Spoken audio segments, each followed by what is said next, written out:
Ang first word po ng ating Panginoong Jesus, nang siya'y nakapako sa krus ng Kalbaryo is this: Jesus said, "Father, forgive them, for they do not know what they are doing." And they divided up his clothes by casting lots. So it's just Jesus showing his character sa atin po. Ganito niya po tayo kamahal.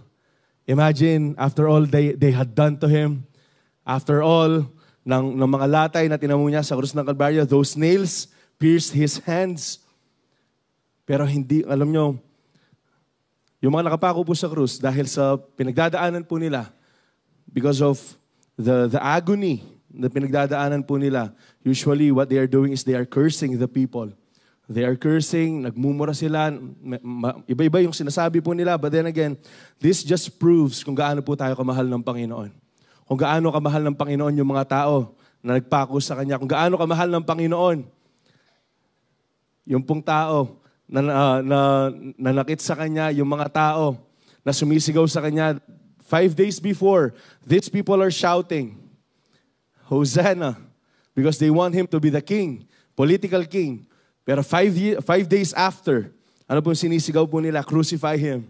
Ipako niyo po sila. And those people, alam niyo po, kasama po tayo dun sa pinapanalangin ng ating Panginoon na Ama, patawarin mo sila. At hindi nila alam ang kanilang ginagawa. Alam niyo po, sa mga nasa bahay, I want to encourage you, kung naka-live po kayo, pakalakas niyo po yung speaker po ninyo at pakisabi lamang po. Alright? Na hindi na po kailangan saktan ng ating mga katawan para magkaroon po ng kapatawaran sa ating mga kasalanan. Jesus paid it all. Binayaran na po ng Panginoon lahat yan. And imagine this kind of heart that Jesus has. Yung purity po ng kanyang puso, yung puso na puno po ng kahabagan sa atin pong mga tao. Nung pong diniklara niya na, Ama, patawarin mo sila at hindi nila alam ang kanilang ginagawa.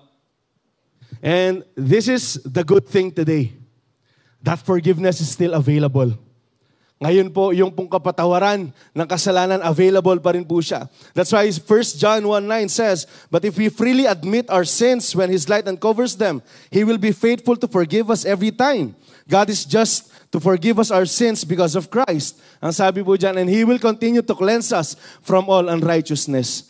Hindi pa po tayo perfect. Though we're striving to, we're doing everything para mamuhay po na mayroong kabanalan. Pero sa mga pagkakataon po na pumapalya tayo, sa mga pagkakataon po na nadarapa po tayo, please remember this, that there is still forgiveness in Christ Jesus. Sa ginawa po ng Panginoon sa krus ng Kalbaryo, meron pong kapatawaran sa ating mga kasalanan. And gusto ko lamang pong sabihin sa inyo, sa mga, baka meron pa po sa inyo ngayon, that you are condemning yourself dahil sobrang bondage siya sa isang kasalanan, tapos hindi mo magawang magbago. Jesus is just waiting for us. Hinihintay niya lamang po tayo para humingi po ng tawad at para linisin po tayo sa ating mga karumihan. And I want to tell you this wonderful truth ngayong gabi po na to. God is not mad at you. Hindi po galit ang Diyos sa atin. Hinihintay niya lang po tayo. That's why He gave Jesus for us. That's why pinanalangin po ng ating Panginoong Jesucristo. Nandun po siya sa krus ng Kalbaryo, nakapako.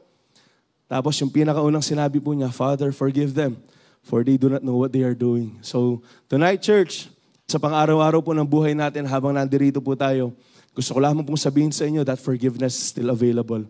Do not condemn yourself. Huwag niyo pong condemn yung sarili po ninyo. Don't try to change yourself. Bakit? Dahil ang Panginoon lamang po. Kapag sinubmit po natin ang ating kagustuhan sa Kanya, doon po magkakaroon ng kapatawaran. And once again, I want to read this verse po. Luke 23:34. Jesus said, Father, forgive them, for they do not know what they are doing. God bless you po. Ang second last word po na binanggit ng ating Panginoon is, truly, I tell you, today, you will be with me in paradise. Kanino sinabi ng Panginoon ito, ang salitang ito?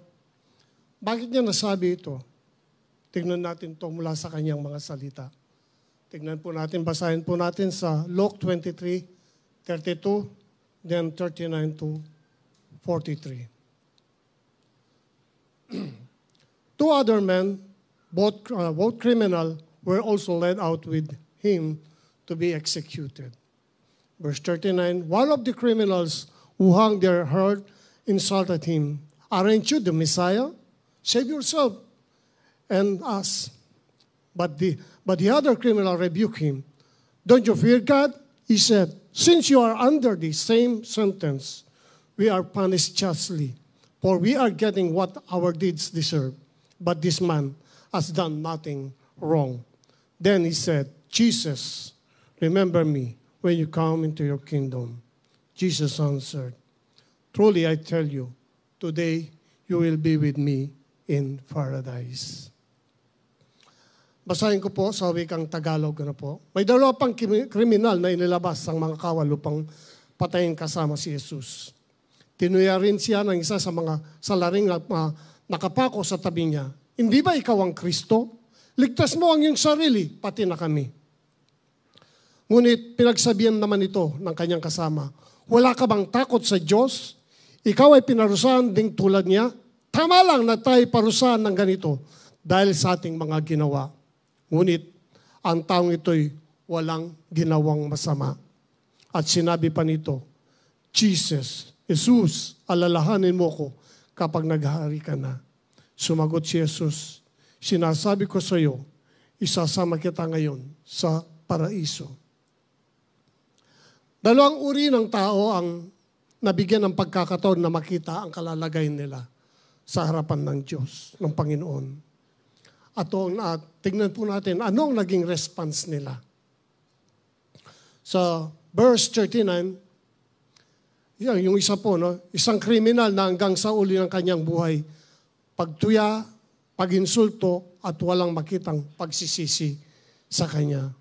Verse 39, sabi po diyan, tinuya rin siya ng isa sa mga salaring nakapako sa tabi niya. Hindi ba ikaw ang Kristo?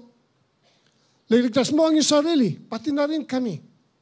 So po, may mga pagkakataon na binigyan po tayo ng pagkakataon pero hindi po natin, naging bulag po tayo. Hindi po natin nakikita kung anong kalalagayan sa harapan ng Panginoon. Instead na magsisi ka, tingnan mo kung sino ka sa harapan ng Diyos, kung ano ka sa harapan ng Diyos, isang taong makasalanan pero instead na magsisi, anong ginawa ng taong ito? Tinuya ang ating Panginoon. Pinagtawanan. Ano po? Kaya nga po, makikita po natin dito na ang taong ito ay walang pagsisisi. Sa atin po, ano po? Marami pong tao na hindi po wala sa puso nila ang pagsisisi. Kaya naman sinasabi ng salita ng Diyos. Kasi dami ng buhangin sa dalampasigan ang may impyerno. Dahil hindi nila kinikilala, hindi nila tinitignan kung ano ang kalalagayan nila sa harapan ng Diyos. Kaya nga po, tignan naman po natin ang kalawang tao na binigyan ng pagkakataon ng ating Panginoon. At ang isa pang kriminal, nakita niya ang katarungan at kalwalatian ng Diyos. No po? Nakita niya na tinanggap niya na siya isang makasalanan. Sabi niya, deserve ko lang ito, ang kaparusahan ito. At kailangan niya ng tagapagligtas. Kaya nga po, kung babasahin po natin, tingnan po natin kung anong response ng taong ito sa verse 40. Sabi niya, ngunit pinagsabihan nito ang kanyang kasama. Sabi niya, wala ka bang takot sa Diyos? Nakikita na po yung katwiran ng Diyos. Ano po? Ikaw ay pinaparusahan din tulad niya. Tama lang na tayo parusahan ng ganito dahil sa ating mga ginawa. Ngunit ang tango ito'y walang ginawang masama. Kaya nga po, makikita po natin dito, ano po? Makita niya kung ano siya sa harapan ng Diyos. Anong kalalagayan sa harapan ng Diyos. Nakita niya na makatarungan ng Diyos at matuwid. Kaya nga, kinilala niya na siya isang makasalanan. Deserve lang niya ang kaparusahan at kailangan niya ang tagapagligtas. Kaya nga po, sabi po ng 1 John 1:9, yung pong binasa ni Pastor Joshua, if we confess our sins, He is faithful and just, and will forgive us our sins and purify us from all unrighteousness. Kung ipapahayag natin ang ating mga kasalanan, tapat ang Diyos at makatarungan, patatawarin tayo sa ating mga kasalanan at lilinisin pa sa ating mga all unrighteousness. Ano po? Kaya nga po, dito po na sa verse 42, sinabi po ng ikalawang kriminal na po, na nagsisi. Sabi niya, Jesus, remember me when you come into your kingdom. Makikita po sa kanya ang dakilang pananampalataya sa ating Panginoong Yesus. Nakita po dito sa huling ininga ng kanyang buhay. Nakita niya po, nagkaroon siya ng pananampalataya. Tulad ng pananampalataya ng centurion na po sa Matthew 8:5-10. Makikita po natin kung gaano yung pananampalataya ng isang centurion lumapit sa Diyos. Ano po? Dahil nilapit niya yung isa sa kanyang mga alipin, lingkod, na may sakit, nagsasaper at na malubha ang kanyang karamdaman. Pero sabi niya, sabi ng Panginoon, gusto mo puntahan ko, pagaling ko? Hindi na po kailangan, sabi niya. Basta sabihin niyo lang, siya'y gagaling. Sabi niya. Dahil ako rin po ay isang officer na meron po akong inahawakan. Kapag sinabi ko sa aking mga under na mga tauhan, susunod sila. Sabi niya, ganun din po, Panginoon. Kayo po, sabihin niyo lang, gagaling ang aking alipin. Kaya, to make the long story short po, tanggap ang kailangan ng centurion na po dahil sa kanyang pananampalataya na po. Ganun din po yung pong 12 years na woman na nagbe-bleed for 12 years, ano pong sinabi niya? Maawakan ko lang ang laylayan ng kanyang damit. Gagaling ako. Kaya nga po, ginawa niya at natanggap niya ang kanyang kagalingan po. Amang Abraham sa kanyang pananampalataya po. Nakikita po natin kung gaano po kadakila ang kanyang pananampalataya, kalaki ang kanyang pananampalataya. Kahit na matanda na siya, bahug pa ang kanyang asawa, pero pinaniwala, nanampalataya siyang magkakanak pa siya. Kaya naman, tinanggap niya ang pangako ng Diyos sa kanyang buhay. Kaya nga po, tingnan po natin this man about to die, tingnan po yung taong malapit ng mamatay na po, he turned to Christ for forgiveness. Lumapit siya sa Diyos, umingi ng kapatawaran and Christ accepted him. Tinanggap siya ni Kristo po. Ibig sabihin po, they show that our deeds don't save us. Ibig sabihin, ang mga gawa natin, hindi tayo pwedeng iligtas. Our faith in Christ does. Ang pananampalataya lamang natin kay Kristo ang magliligtas sa atin po. Kaya nga po sabi ng Efeso 2:8-9, sapagkat dahil sa kagandahan loob ng Diyos, kayo'y naligtas sa pamagitan ng pananampalataya, hindi sa gawa. At ito'y kaloob ng Diyos, hindi mula sa inyong sarili, hindi ito bunga ng inyong mga gawa, kaya't walang may pagmamalaki ang ninuman. Tandaan po natin, it's never too late to turn to God. Lalong-lalo na po yung mga kamagak na pamilya nating wala pang relasyon o hindi pa tumanggap sa Diyos. Tandaan po natin, even in his misery, Jesus had mercy on the criminal who decided to believe him. Ang ating pamilya, hindi pa huli ang lahat, mahawahin ang ating Diyos. Tulad po ng criminal, nabigyan ng kapatawaran, nabigyan ng kalagtasan dahil sa kanyang pananampalataya. Kaya nga po, sinabi dito, sa verse 43, sinabi sabihin ng Panginoon, sa verse 42, sabihin po ng isang criminal, Jesus, remember me when you come into your kingdom. Sabi, anong pong sagot ng Panginoon? Truly, I tell you, today, you will be with me in paradise. Hindi po bukas o makalawa, ngayon, sabi ng Panginoon, isasama kita sa aking paraiso. At ako po'y naniniwala, si Harp po ay kasama na ng ating Panginoon. Isinama na po siya Thank you, Lord. Thank you, Jesus. Salamat po sa gitna ng iyong misery. Wala kang inagad sa amin, kundi ang patawarin kami at mahalin po kami. Thank you, Lord. Thank you, Jesus. Maraming salamat po. Ang ikatlong salita po ng ating Panginoon na binigkas niya noong pong nakapako siya sa krus.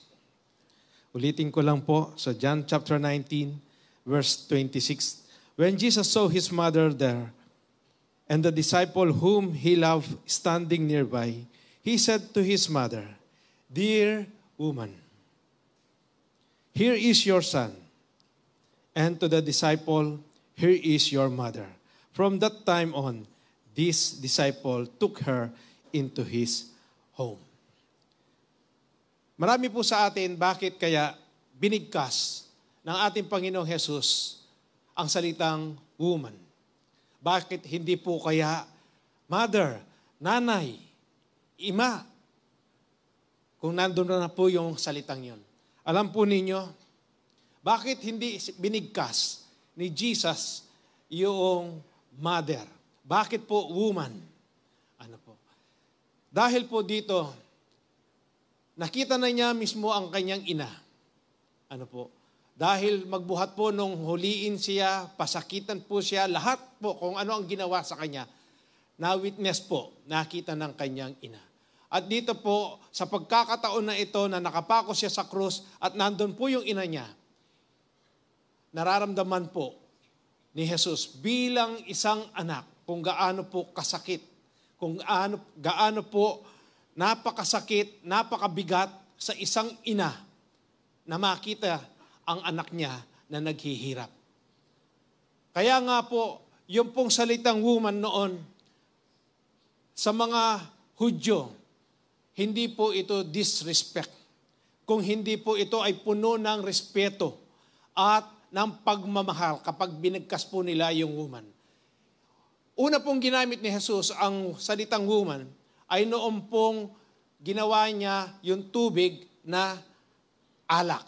Doon po sa chapter 2 ng John, nung ginawa niya po yun, doon po sa lugar po ng Cana. Kung alam po ninyo yun, nung nag-attend po sila ng kasal. Doon din po ginamit niya yung woman. Sabi po niya diyan, "Why do you involve me?" Dahil po si Maria nakita niya wala na pong alak. Ano po? Kaya dito po yung woman, ang salitang woman po dito, puno po ng pagmamahal. Puno po ng respeto. Kaya nga, nakita po natin dito kung paano po doon sa pagkatao po ng ating Panginoong Jesus, naramdaman niya po kung ano yung pagmamahal ng isang anak sa isang ina na naghihirap. Kaya po, napakaswerte po ng mga ina. Dahil dito binigyan po ng diin kung paano po kamahal ng isang anak. Ano po? Sa pagkatao po niya ng ating Panginoong Jesus, kung gaano niya kamahal yung ina niya. Naalala niya kung paano siya inaruga, ano po, nung sabihin ni Anghel Gabriel, ano po, na ang ina ng ating Panginoong Jesus, ang siyang magdadala, ang siyang maglilihi. Siya po yung magliligtas sa kasalanan ng sangkatauhan. Alam po ng ating Panginoong Jesus, kaya alam niya kung ano yung nararamdaman ng kanyang ina. At pagkatapos, doon po sa verse 27 naman po, ang sabi dito, "Here is your mother." Bakit kaya sinabi po ni Jesus sa isang disipulo na malapit po sa kanya, ang sinabi niya, "Here is your mother." Narito ang iyong ina. Alam po ninyo nung kapanahonan na 'yon ang tradisyon, ang kultura po ng mga Hudyo. Kapag namatay na po yung tatay, dahil dito po sa panahon na ito, wala na po si Joseph, ang tatay po ni Jesus o ang asawa po ni Mary. Kaya nga po sa kultura ng mga Hudyo, kapag namatay na yung tatay, ang lahat ng responsibilidad mapupunta po sa panganay na anak. Kaya po dito nakita niya rin, nadama niya, na yung nanay po niya, si Maria, wala nang yung bang makakasama. Ano po? Ang gusto po ng ating Panginoong Hesus, bakit niya ipinagkatiwala sa isang disipulo na napakalapit sa kanya na walang iba kung hindi si John the Beloved? Dahil po ang isang iniisip po ni Jesus ay yung pong spiritual na kalagayan ng kanyang ina. Nasa krus na po siya, nakapako siya, pero ang iniisip niya po yung kalagayan ng spiritual po ng kanyang ina. Bakit po hindi doon sa kanyang mga kapatid sa laman niya ipinagbilin? Dahil po yung mga kapatid pa ni Jesus sa laman noon, hindi pa po sila ganyan na born again. Kaya nga po wala sila doon sa senaryong yon. Kaya si John the Beloved lang po ang nandoon. Ano po? Kaya nga po dito makikita po natin na napaka-importante po ng spiritual na relasyon natin sa ating Panginoon. Bilang mga magkakapatid po, napaka-importante po yung nagpapalakasan tayo. Dahil bakit ito ay ginawa ng ating Panginoong Hesus na ipinagbilin niya ang kanyang ina kay John the Beloved? Dahil po alam niya na kapag kausap niya, pagkasama niya si John the Beloved, hindi po maghihina ang spiritual na kaugnayan po, yung relasyon po nila, lalo pa pong magiging matibay. Lalo pa pong magiging matibay yung relasyon nila sa ating Panginoon, Jesus. Kaya nga po, napaka-importante nito, na tayo po bilang mga magkakapatid, yung magpalakasan po tayo. Dahil ito po yung mananatili sa atin. Pag nanatili po tayo, yung matatag po yung relasyon natin sa ating Panginoon, pag namatay po tayo, hindi po pwedeng hindi tayo makakasama ng lumikha po sa atin. Walang iba kung hindi ang ating Panginoong Jesus. Hindi ko po sinasabi na hindi importante yung ibang bagay po dito, pero ang napaka-importante po, yung relasyon po natin sa Diyos. Kaya nga po dito makikita natin na napaka-importante po ng mga nanay. Mga nanay, pinagpala po kayo.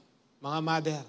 Kaya nga po, dapat ninyong turuan ang inyong mga anak ayon sa salita ng Diyos. Napaka-importante po ng mga spiritual na bagay dahil ito po ay hindi nasisira. At kung ang spiritual po na relasyon natin sa Diyos ay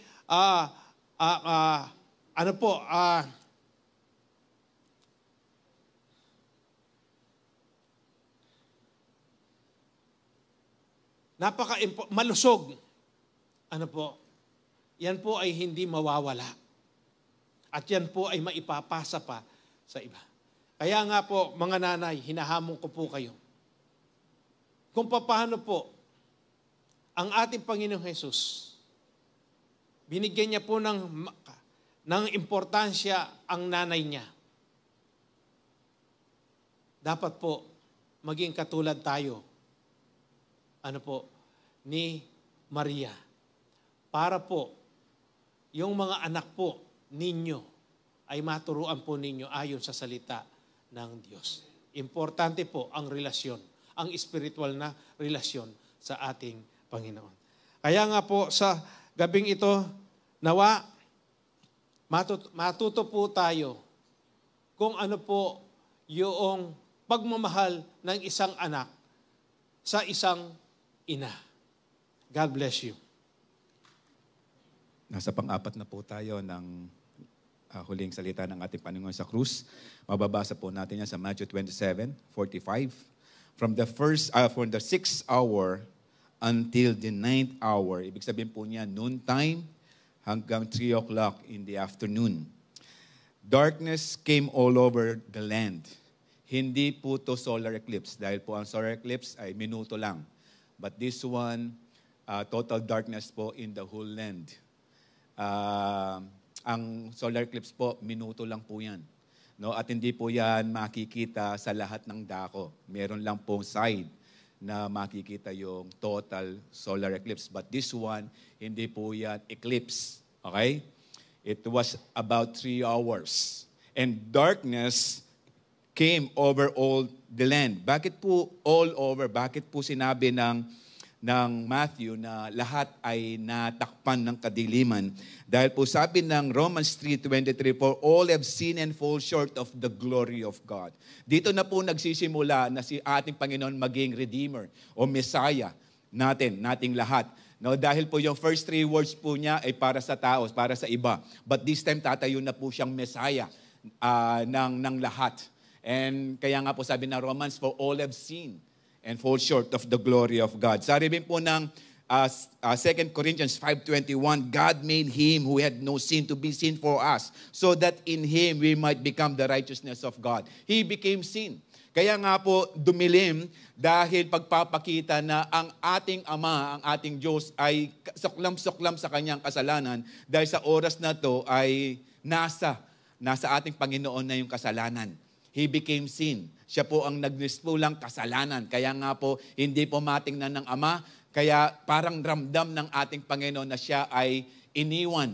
No, kaya nga po sabi niya, no, at about 3 in the afternoon, alam niyo po, yung 3 o'clock, napaka-importante po nito. Dahil ito po yung nagsisimula na yung matapos na po yung Passover sacrifice. Ito po yung paglabas na ng high priest. Kaya nga po yung after this 4th, tapos hanggang 7th, hindi na po yan matagal, madali na po yan. Kaya nga about 3 in the afternoon, Jesus cried out. No, isang malakas na pagtangis sa kanyang Ama. In a loud voice saying, Eli, o sa ibang translation po, Eloi, Eli, Eli, lema sabachthani, which mean, my God, why have you forsaken me? Yung word na my God, it speaks about relationship. No, alam niya, meron siyang magandang ugnayan sa ating Diyos. Kaya nga, he called God as my God, my God. Although this time, sa oras mong ito, tinawag na ang ating Diyos na hindi na Ama. It's my God, my God. Dahil nagsisimula na po siya na tayo po itubusin sa ating mga kasalanan. Parang sinasabi niya, Ama, kasama kita dito. It's your will. I am doing your will. Obedient ako sa iyo. But right now, parang hindi kita maramdaman. Parang right now, pinabayaan mo ko. Parang iniwan mo ko. But actually, kung babasahin po natin ang Matthew 3:17, sabi po niya, this is my son whom I love. In him I am well pleased. At sabi rin po, no, sa John 1:29, after po ng baptism ng ating Panginoon, sabi po ni John the Baptist, look, the Lamb of God who takes away the sin of the world. Nung oras pong ito, pinapakita na po na siya na yung Messiah. Pero parang hindi niya nararamdaman. He's doing God's will, pero parang iniwanan siya ng ating Panginoon. Kaya nga, he shouted, my God, why have you forsaken me? Parang it's a shout of hopelessness. Pero kung babasahin po natin ang Psalms 22 verse 1, dito po kinote ng ating Panginoon, my God, why have you forsaken me? Why are you so far from saving me? So far from the words of my groaning.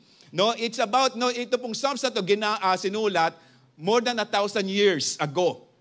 Pero sinasabi ng ating Panginoon sa lahat, even to us right now, siya po yung pinapantungkulan ng Psalms 22. Siya po yung Messiah natin. No, siya po yung, kaya nga po in-inform ng ating Panginoon about Psalms. Kasi po hindi nila alam ang kanilang ginagawa. Kaya nga yung first word niya, Father, forgive them for they do not know what they are doing. Ngayon, ni-remind sila ng Panginoon sa Psalms 22. Basahin po natin sa verse 7 and 8. All who see me mock me. They hurl insults, shaking their heads. He trusts in the Lord. Let the Lord rescue him. Let him deliver him since he delights in him. Kung babasahin po rin natin yung Matthew 27 prior verses, ito po yung sinasabi ng mga tao seeing God, seeing Jesus on the cross. They heard insults and shaking their heads. In verse 15 ng Psalms 22, then, sabi niya, my strength is dry up like a spatch shred, and my tongue sticks to the roof of my mouth. Ibig sabihin po, si Jesus dito nakakaranas po siya ng severe dehydration. Kapag daw po yung tao ay nakaranas ng severe dehydration, yung kanyang tongue, yung kanyang dila ay kakapit sa ngala-ngala dahil naghahanap po siya ng tubig. He is actually fulfilling Psalms 22. In verse 16, dogs have surrounded me, a band of evil men has encircled me. They have pierced my hands and my feet. And in verse 18 said, they divided my garments among them and cut slats for my clothing. Ito po yung ginagawa nila sa kanya at nire-remind sila about Psalms 22. Parang sinasabi rin po natin, no? O parang nararamdaman na rin po natin ito. O parang sa mga panalangin natin, parang hindi tayo napapakinggan. Parang napakasakit pag hindi natin maramdaman, parang ang layo ng Panginoon sa atin. Actually, naranasan po ng Panginoon ito. And the reason why He shouted this, dahil niririnig po tayo ng Panginoon dito. Tingnan niyo po, nung sinabi ang Father, forgive them for they do not know what they are doing. From sinner to forgiveness. He wants us to receive forgiveness. No, hindi lamang po yun. Sabi niya, by His wounds, in Isaiah 53, by His wounds we are healed. Niredeem din po tayo ng Panginoon doon. With His death, we have eternal life. Niredeem din po tayo dito. And nung sinabi po niya, I am thirsty. Sabi po ng John 13:14, whoever drinks the water I give him will never thirst. Niredeem din po tayo dito. And right now, niredeem po tayo, my God, why have you forsaken me? Lahat po nang tumanggap sa ating Panginoon, sabi po ng John 1:12, he has the right to be called children of God. And actually, sabi rin po ng John 20:17, after His resurrection, sabi niya, I am returning to my Father. John 20:17. Okay. I am returning to my Father and your Father, my God and your God. After resurrection na po to, with Mary Magdalene, no, dineclare po ng ating Panginoon. Do you think na-abandon po tayo? Or do you think hindi po tayo pinapakinggan ng Panginoon? Or do you think napabayaan po tayo ng Panginoon? Pero sabi po ng Hebrews 13:5, I will never leave you. I will never forsaken you.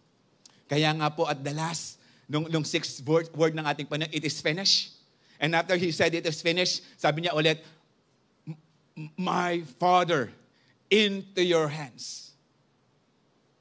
Hallelujah. My Father, He calls out again, my Father. Hallelujah. At ulitin po natin, in Hebrews 13:5, ito po yung pangako ng Panginoon in Amplified Version.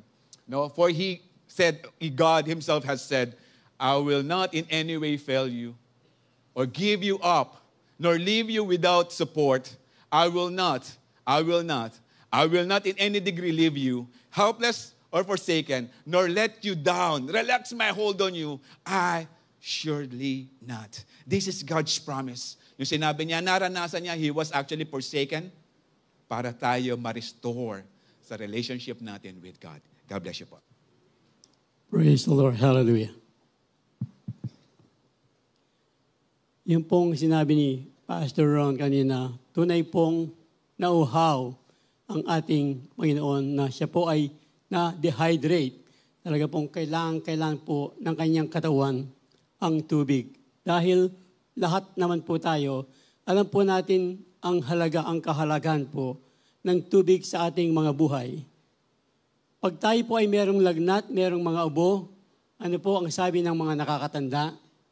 Drink plenty of water. Sabi po ng mga nag-aaral, kailangan daw po natin ng ilang glasses of water per day? 8 glasses of water.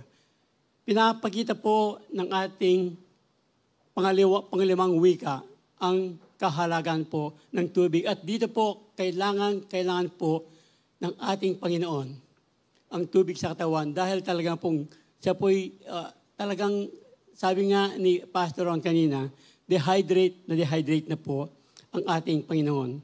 Kaya nga po, ito pong salitang ating babanggitin, fifth word in John 19:28, after this, Jesus, knowing that all things were now accomplished, that the scripture might be fulfilled, said, I thirst.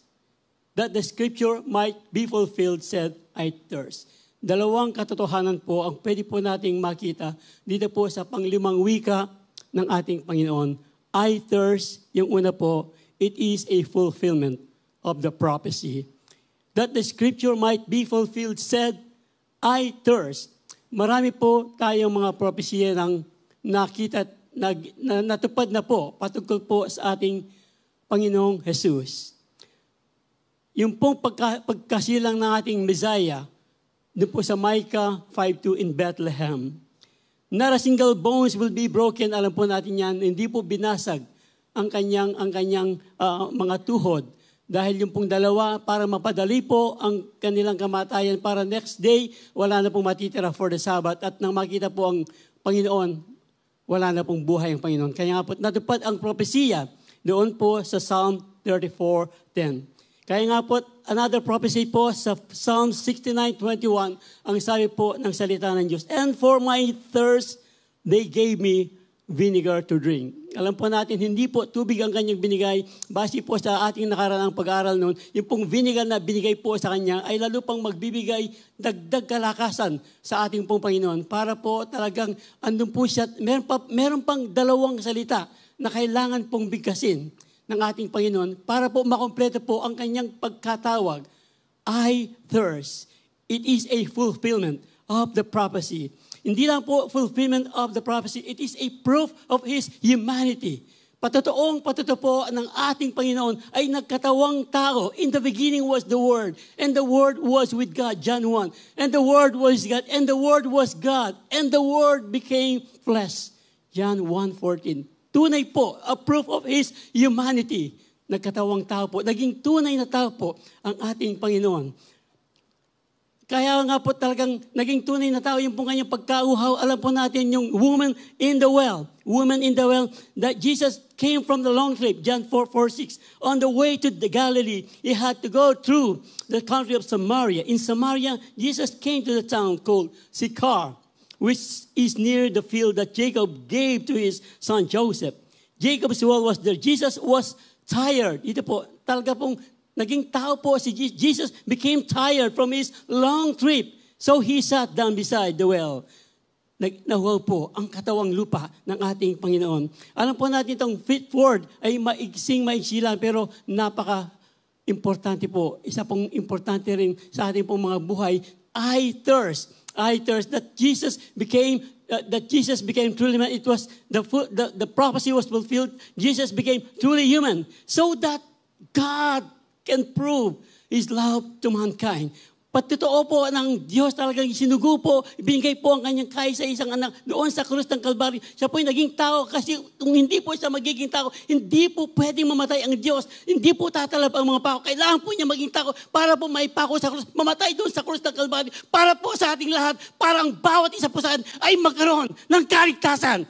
Come on! Ito po, I thirst. Tunay pong nawaw ang ating Panginoong Jesucristo. Bakit po ito nagawa ng ating Panginoon? In total obedience po.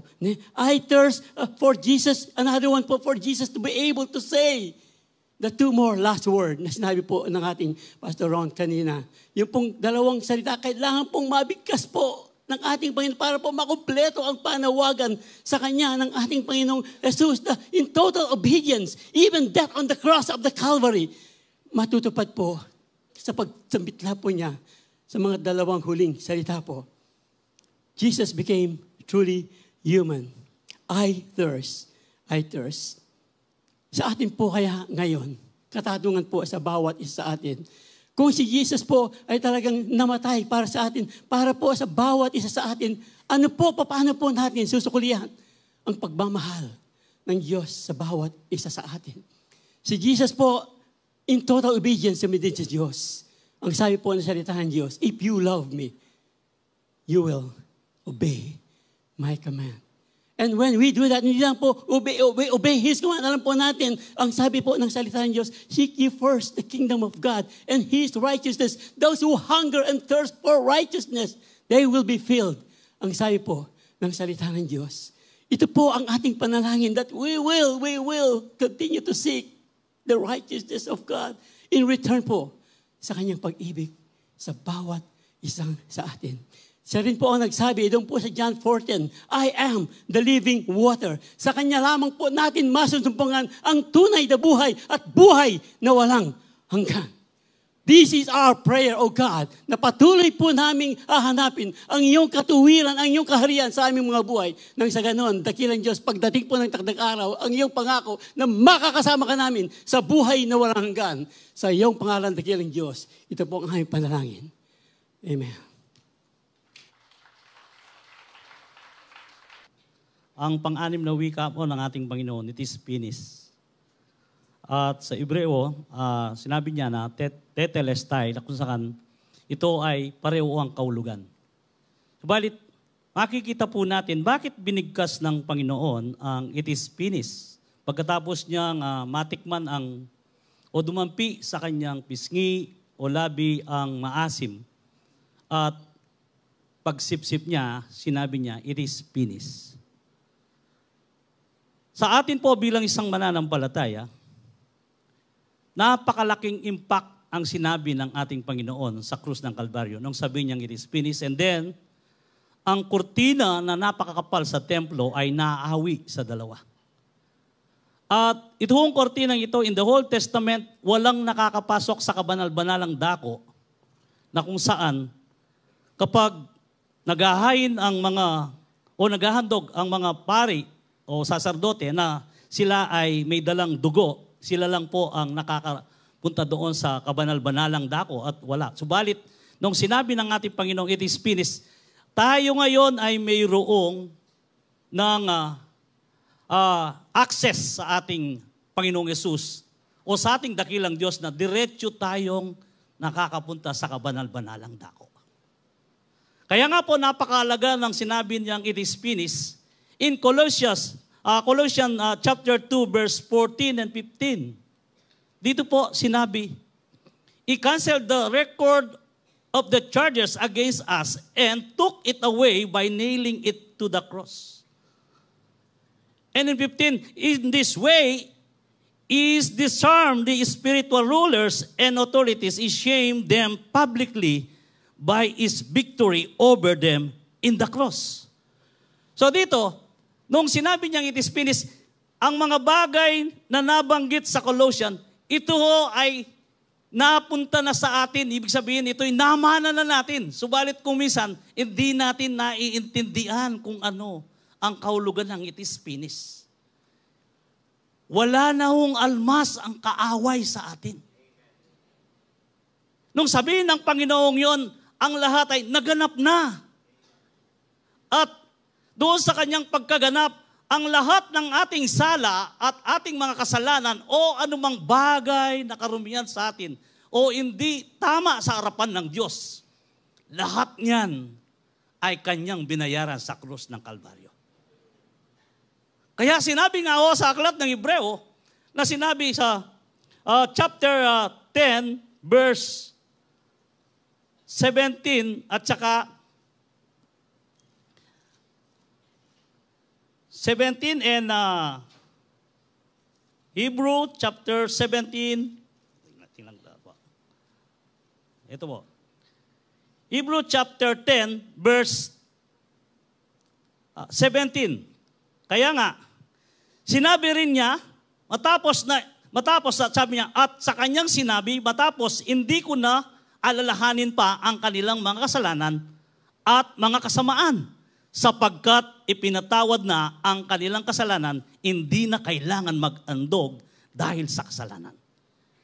So, tayo pong lahat ay pinagpala ng Diyos. At kung bababa naman tayo doon sa verse 26, sabi niya, matapos nating makilala at tanggapin ang katotohanan na tayo magpatuloy pa rin tayo sa pagkakasala, wala nang hahing inahandog sa ikapagpapatawad ng bawat isa. Therefore, it is finished.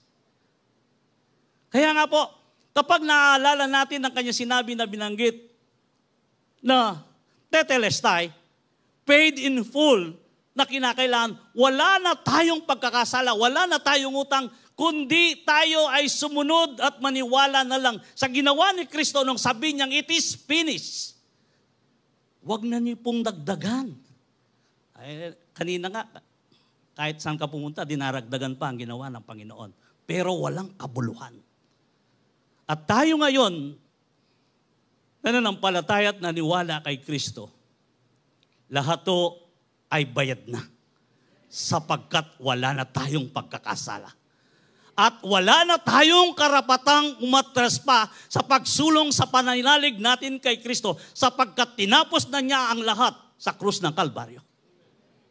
Kaya kapatid, oo, nagkakamali tayo, subalit kapag sinadya mo pa na ikaw ay magkasala at magkamali, it is finished. Kundi, ang sabi nga sa Hebreo, wala nang ibang haing pang hihandog muli. Hindi na pwedeng ipako uli si Kristo. Kundi ang naghihintay sa iyo ay kaparusahan at galit ng Diyos. Kapatid, kapag po nahalala natin ang kanyang binanggit, sinabi niya, hindi na kayo alipin. Tetelestai.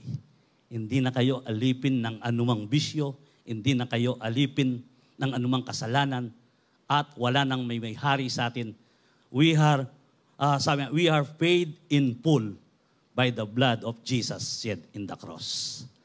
Kaya nga po, tandahan ho natin, sa ating buhay, it is finished.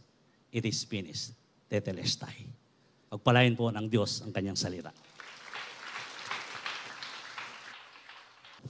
Praise the Lord. Nasa pangpitong pananalita po tayo, huling pananalita po ng ating Panginoon sa krus ng Kalbaryo. Sabi ho dito sa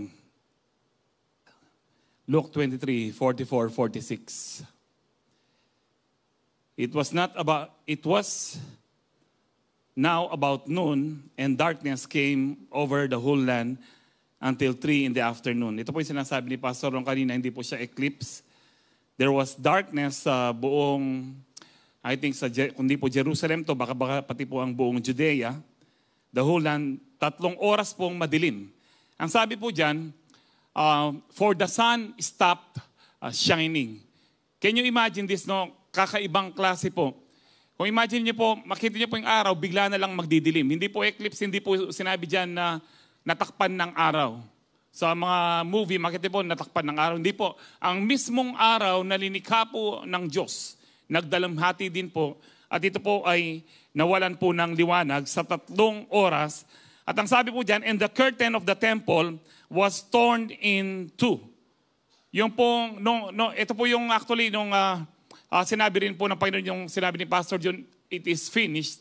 Nahati po yung kortina. Ang sabi po ni Josephus, isa pong historian ng Hebrew historian po, during the 1st century, ang taas daw po ng kortina is 60 feet. So para pong 5 to 6 floor po ang taas niya. And then ang kapal po talaga niya, eksakto is 3.5 hanggang 4 inches thick. Nahati po yun. Nang ibig sabihin po nito, nang lahat po tayo na gustong lumapit sa Diyos, diretso na po dahil sa ginawa po ni Kristo.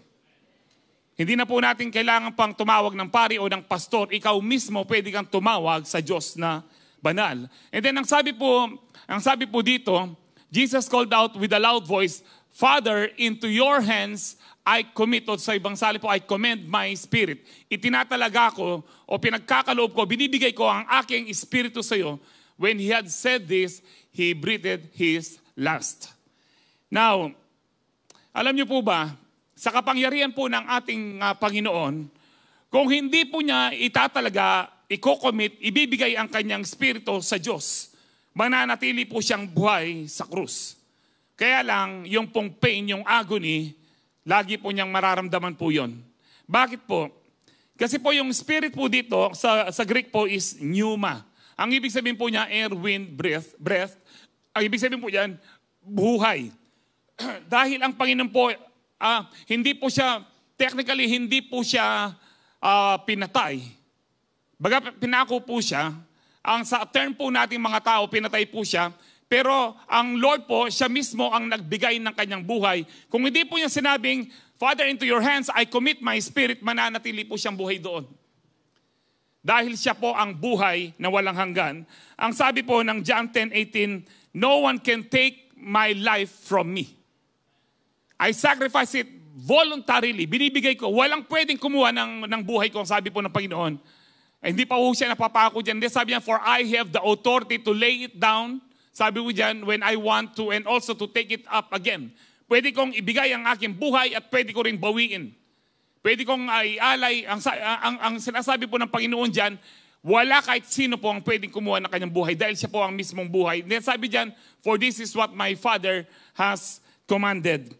In John 11:26, sabi din po niya dyan, Jesus said to her, I am the resurrection. Kausap po niya dito si Martha. Sabi po dyan, nung namatay po si Lazarus po dito na binuhay po ng Panginoon after 4 days po nakalibing na. I am the resurrection and the life. The one who believes in me will live even though they die.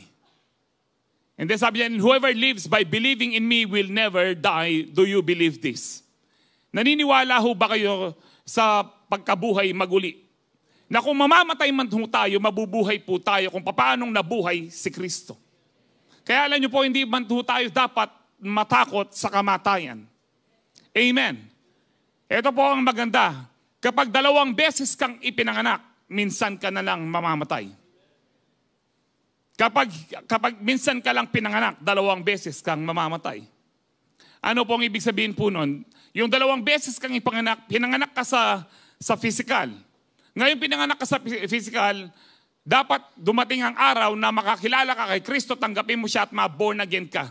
Ipinanganak ka sa Espiritu. Nang sa gayon, minsan ka na lang mamamatay. Sa physical na lang. Hindi mo nadadanasin pa yung pangalawang kamatayan na tinatawag pong lake of fire o dagat-dagatang apoy. Amen. Sino po dito ang 2 beses nang ipinanganak? Amen. Sino po ang born again? Magsabing praise the Lord.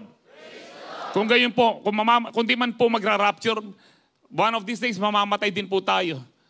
Pero alam niyo po, iiyak po tayo, mamimiss po natin ang mga taong nauna po sa atin, pero kakaiba po ang Kristiyano. Weeping may remain for a night, but rejoicing comes tomorrow. Iiyak man tayo sa gabing ito, pero bukas, naka-smile na tayo dahil alam po natin, one day magkakasama-sama muli ho tayo ng mga nauna po sa atin. This is how powerful yung sinabi po ng Lord, Father, into your hands I commit my spirit. Bakit po? Dahil siya po ang buhay. Walang pwedeng kumuha ng aking buhay. Ibinibigay ko to at pwede ko ring bawiin. Alam niyo po ang buhay po natin, yung spirit po natin, ang spirit po ang nagbibigay buhay sa katawan. Kapag wala na po ang spirito, ang sabi po ng James, as the body without the spirit is dead. So faith without works is dead. Kaya nga po kapag wala na po ang Espiritu, patay na po ang katawan. Pero hanggang nandyan po ang Espiritu po, na binigay po sa atin ng Diyos, buhay po tayo. At ang buhay po natin yan, ang Espiritu pong yan, hawak po ng Panginoon. Kaya po hindi po tayo dapat matakot kung ano man po ang mangyari. Kung tayo po talagang nagsuko na ng ating buhay sa ating Panginoon. Amen. Kaya nga po, alam niyo po, ito po hong maganda. Kung magra-rapture man, hindi na ho tayo mamamatay pa.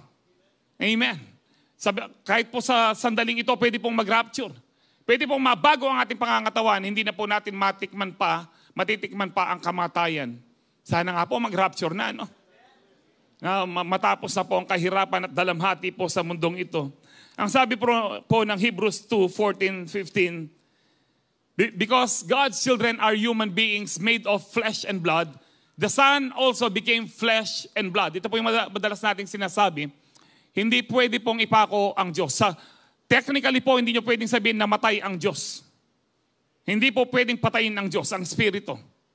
Kaya siguro kung meron po nagtatanong, ba't wag na lang kaya sanang impyernong ginawa ng Lord? Dapat ang mga tao, Espiritu, mawala na lang. Hindi po. Kasi po, hindi mo pwedeng kailanman patayin ang Espiritu. Dahil ang Espiritu, pneuma, life, air, breath po siya. Kaya pati po yung mga demonyo, ang mga fallen angels, kahit yung mga taong namatay na wala kay Kristo, hindi po pwedeng mawala na lang yan.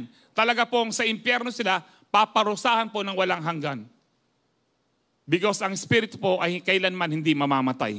Kaya kailangan pong magkatawang tao ng Panginoon para po siya ay mamatay. Bakit po? Kasi tao po ang nagkasala, kaya kailangan niyang maging tao. Amen. Kaya sabi po ni Pastor Joe, kaya it is finished. Dahil tinapos na po ng Lord, hindi na po pong tauken na magsalibat-bat at makasalabat lang yung dalan. Mapeperwisyo, tama po. Sana ilang mapeperwisyo eh. Napon may traffic kami kayong pandan, uling ring cross ng mga kaba at ilapan tali yan. Parang nananoy ang tali ng ito. Nung ibitin do rin batal daw, na sabi, peperwisyon do rin sarili da, pero pati katamo maperwisyo. Hindi na po nila dapat kailangan gawin yon. Dahil tapos na. Tinapos na ng Panginoon sa krus ng Kalbaryo. Hindi mo na dapat pasagitan pa yung sarili mo. Pinatawad na po tayo ng Panginoon. Sabi po dyan, the Son also became flesh and blood for only, sabi po dyan, for only as human being could He die. Hindi siya pwedeng mamatay dun sa pagka-Diyos. Namatay po siya sa pagkatao niya. Kaya kinakailangan po niyang, Father, eto na ang Espiritu, kunin mo na. Kasi po, hindi siya pwedeng hawakan ng kamatayan. And then, ang sabi po dyan, only by dying could He break the power of the devil who had the power of death. Ang dating may hawak po ng kamatayan ay ang dyablo. Amen. Siya po, binrake na po niya yon. Ang may hawak po ngayon ng buhay po natin ang Panginoon. Ang ibig sabihin po niyan, hindi ka pwedeng basta-basta mamatay na ikaw na anak ng Diyos kung hindi mo papayagan at hindi papayagan ng Diyos. Dahil siya ang may hawak po niyan. Amen. Sabi yan, who had the power of death, only in this way could He set free all who live their lives as slaves to the fear of dying. Something is wrong kung takot pa rin po tayong mamatay. Hindi, Pastor, kaya lang ako takot mamatay kasi bata pa yung pamilya ko. Hindi ka naman Diyos. Ako sinabi ko po ito nung pong bago-bago po ako nagdadialysis 17 years ago. Lord, takot po ako mamatay kasi bata pa yung mga anak ko. Hindi ka naman Diyos, kahit mamatay ka. No, kahit mamatay ka, hindi ko sila pababayaan. Pero praise the Lord, buhay pa po ako hanggang ngayon. Dahil may plano ang Diyos. At tuwing darating po yung kamatayan, hindi ko po pinapayagan dahil alam ko, meron pang plano ang Diyos sa buhay ko. Amen po ba? Kaya wag ho tayong matakot mamatay. Pinalaya na po tayo sa takot ng kamatayan. Hawak po ng Diyos ang buhay natin. Hawak ng Diyos ang mga espiritu po natin. Amen. Ngayon kung mamatay po tayo, hindi po yun kalugihan. For me to live is Christ and to die is gain. Ang sabi po ni Paul sa Romans 14:8, no, pakiano po, hindi ko binigay ito. Romans 14:8, if we live for the Lord. Kung tayo ay nabubuhay, mabuhay tayo para sa Panginoon. And if we die for the Lord. So whether we live or die, we belong to the Lord. Amen! Buhay man o mamatay man, ikaw ay na kay Kristo. Don't worry. Wala ho tayong dapat ikaw-worry. Ano man po yung gastusin natin, pagkain po natin, don't worry. Alam po ng Diyos ang nangyayari. Ang kailangan lamang po, magtiwala po tayo. Tinapos na ni Kristo sa krus ng Kalbaryo. Wala na po tayo sa sumpa. Binasa po ni Pastor yung kanina po ito, pero let me read it again. I think ito na lang po ang magiging last verses. Kung Colossians 2:13-17. Sabi diyan, you were dead because, sabi po diyan, mo po na. Balo ko may karakal na akong oras, pero ako mamalagwa. Sabi niya, you were dead because of your sins. And because your sinful nature was not yet cut away. Dati patay tayo dahil sa ating kasalanan at hindi pa yon naputol. Ang kasalanan at lahat ng nakakasama ng kasalanan, pati ang mga sumpa. Then God made you alive with Christ, na born again tayo, sabi po dyan, kasama si Kristo, na buhay tayo maguli, and then, for He forgave all our sins. Sabi dyan, He canceled the record of the charges against us. Ano po yung mga charges na yun? Yung lahat ng kasalanan po sa atin, kinancel po, tinanggal po yung record na yon. Yung record ng mga kasalanan po natin, wala na, burado na. And took it away by nailing it to the cross. Lahat po ng kasalanan po natin, ipinako na sa krus. Lahat ng kasalanan, yung pong kasama pa ng kasalanan. Ano po yung kasama ng kasalanan? Yung pong mga sumpa, karamdaman, lahat po ng kasakitan, lahat po yan pinako na sa krus.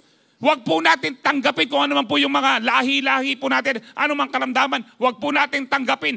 Sayang po yung pinagpagalan po ng Panginoon kung sasabihin natin, ay hindi talaga normal sa aming pamilya to. Hindi po normal yan. Lahat po ng karamdaman, bunga ng kasalanan. Pero sabi ng Bible, ipinako na sa krus. Tapos na. It is finished. Tapos na po. And then ang sabi po dyan, no, pinako na po sa krus. In this way, He disarmed. Ito po, napakaganda po nito. In this way, He disarmed the spiritual rulers and authorities. Lahat ng mga demonyo, lahat ng mga diablo, si Satanas, tinanggalan na po ng kapangyarihan. Wala nang kapangyarihan ng diablo sa atin. Wala nang kapangyarihan ng mga demonyo sa atin. Kung hindi mo papayagan, kapatid. Kung hindi mo papayagan. Nasa sa atin na po. Dahil wala na po silang magagawa.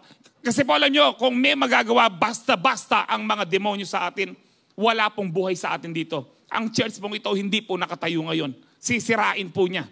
Pero hindi siya makagalaw dahil tinanggalan na po siya ng armas ng Panginoon.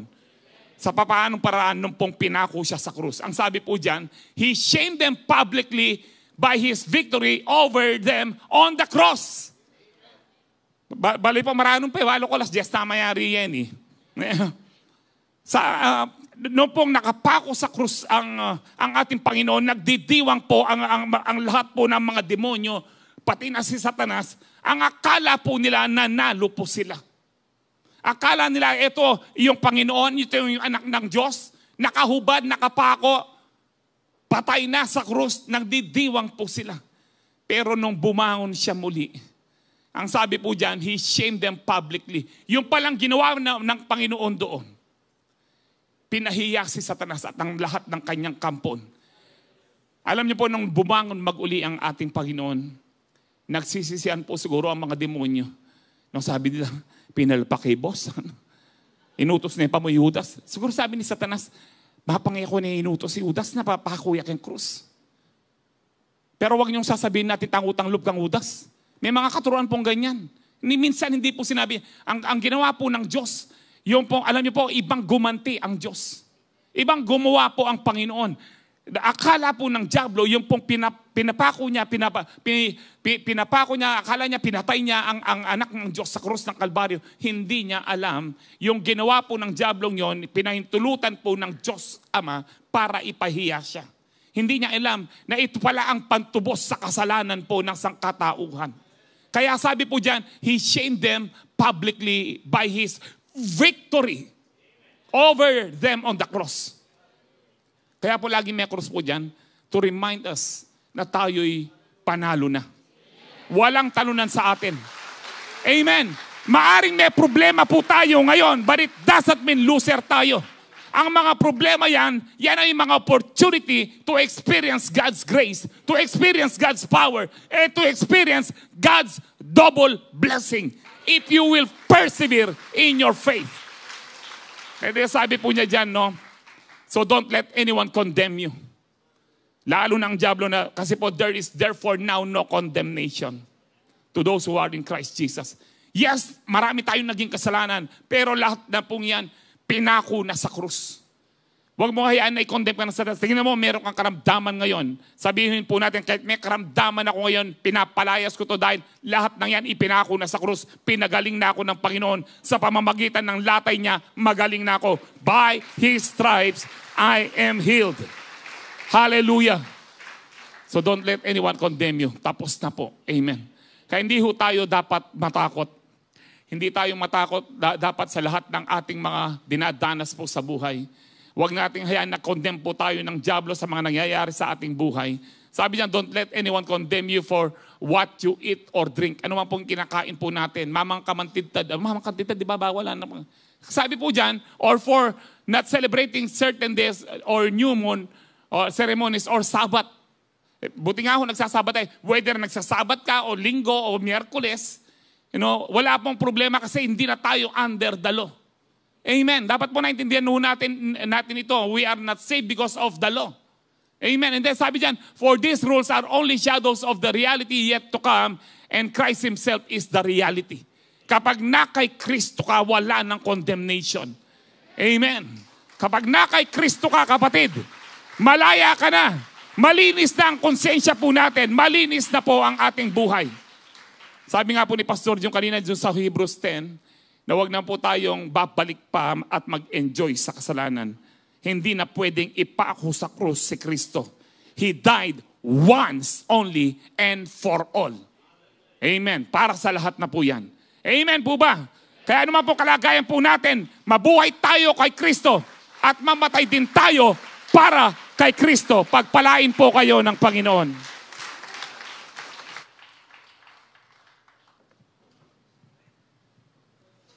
Amen. Nadinig po natin ang, sabi po ng marami ay 7 palabra ng ating Panginoon. Kaya ako pinarito ngayong gabi upang sabihin sa inyo, ikawalong wika.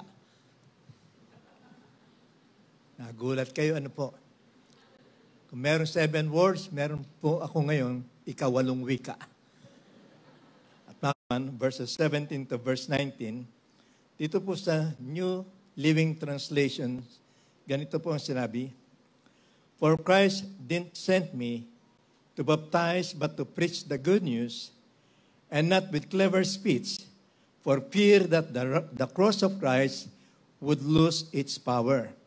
Sabi po rito ni Pablo, sapagkat ako'y hindi sinugo ni Kristo upang magbautismo, kundi ipangaral ang mabuting balita.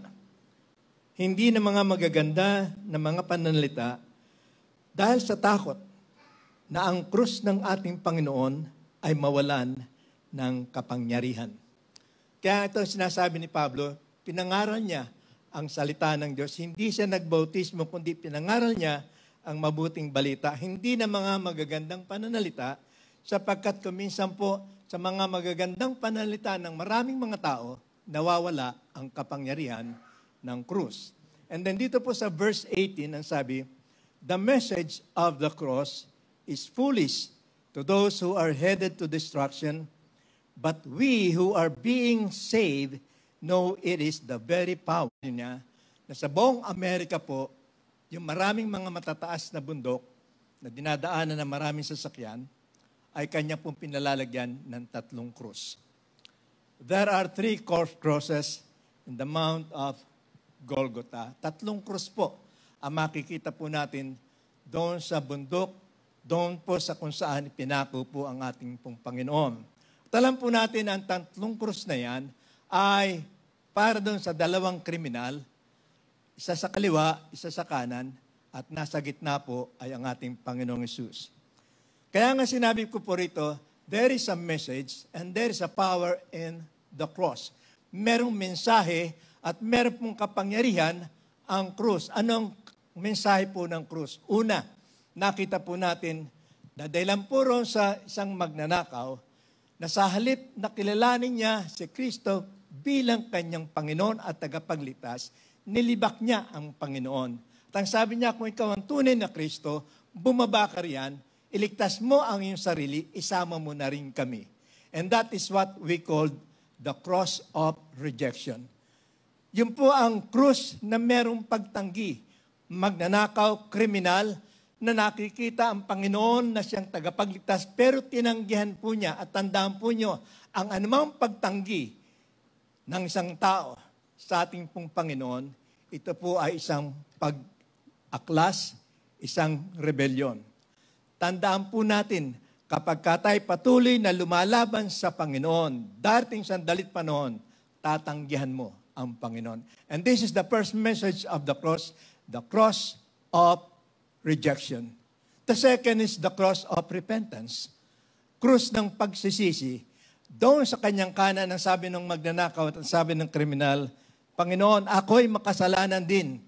Pero, sana, ang sabi niya, pagdating mo sa paraiso, nais kong sana ako ay makasama mo. Anong sabi ng Panginoon sa kanya? Ngayon din, kakasamahin kita sa paraiso. Bakit? Hindi niya tinanggihan ang krus. Hindi niya tinanggihan ang kapangyarihan ng krus. Tinanggap niya si Jesus. Kaya nga sa pagkakataon pong yun, ang mensahe ng krus sa kanya, cross of repentance, nagsisi at sa kanyang pagsisisi, kaagad-agad, nakamtan niya ang buhay na wala hanggan. Sa atin po ngayong gabi, hindi mahalaga kung gaano kalaki, kung gaano kabigat ang iyong kasalanan. Ang mahalaga, huwag mong tanggihan ang handog ni Kristong ni Kristo na kaligtasan, kundi tanggapin mo ang kaligtasan niya na merong pagsisisi at ngayon din, hindi bukas, ngayon din, makakasama ka ng Panginoon sa buhay na wala hanggan. Amen po ba? Kaya nga ito po ang pangalawang mensahe ng krus. Una, the cross of rejection. Pangalawa, cross of repentance. Pangatlo po, cross of redemption. Krus ng pagtubos. Anong sabi ni Jesus doon sa magnanakaw na sinabing, Panginoon, alalahanin mo ako pagdating mo sa iyong kaharian. Ang sabi ng Panginoon sa kanya, ngayon din, kakasamahin kita sa paraiso. And this is the Christ that died on that cross. Ito ang Kristo na pinangaral ng ating mga kapatid, ng ating mga kamanggagawa.